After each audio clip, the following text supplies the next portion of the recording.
We've all heard the adage, personnel is policy. It's the observation that if there's going to be any hope for success in a shared mission, the people on a team, in a company, or at an organization have got to buy into a shared set of beliefs and values. If they don't, that shared mission is doomed to failure. After all, well-crafted policies aren't worth the paper they're printed on if they're simply filed away and never put into action by real people in real life. That truth is being put to the test in faith-based groups throughout the nation. Churches, homeless shelters, faith-based private schools, and more are under increasing pressure to cave on their deeply held beliefs. And because personnel is policy, hiring and firing is often where these organizations are put to the test. Consider a recent example from Wisconsin. Capitoland Christian Center Church is a church, daycare, and school that serves families in Madison. Capitoland is also highly involved in its community through after-school programs and providing hot meals for children in need.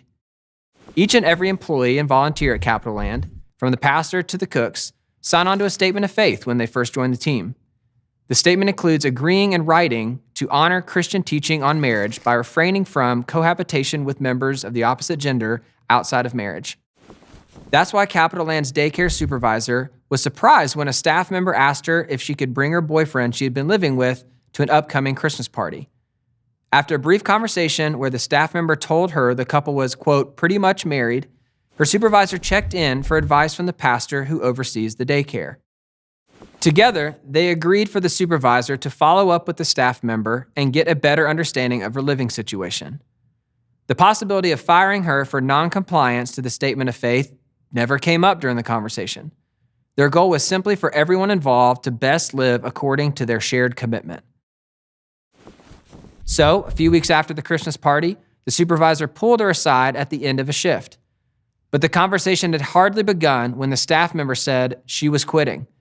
Although the supervisor tried to reason with her, praised her job performance, and made it abundantly clear that she was not firing her or even encouraging her to quit, the staff member doubled down.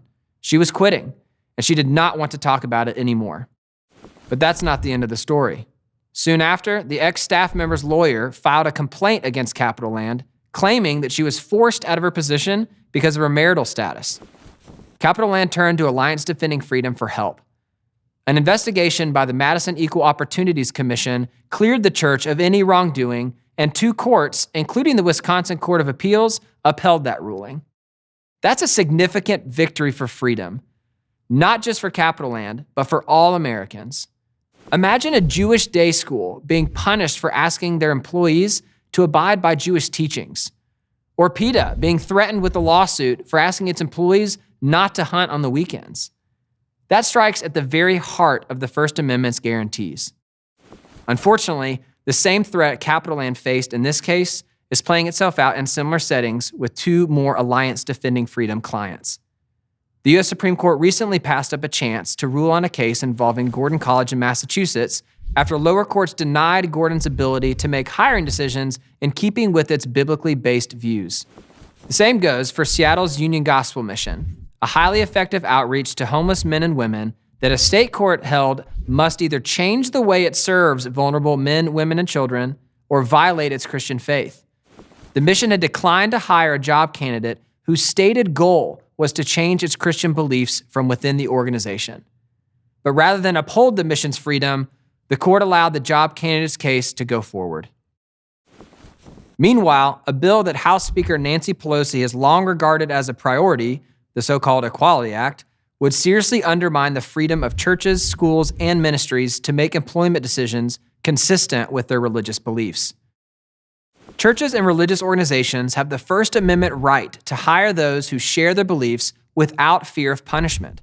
After all, freedom requires that we, the people, not the government, get to make important ministry decisions on both personnel and policy that align with our faith.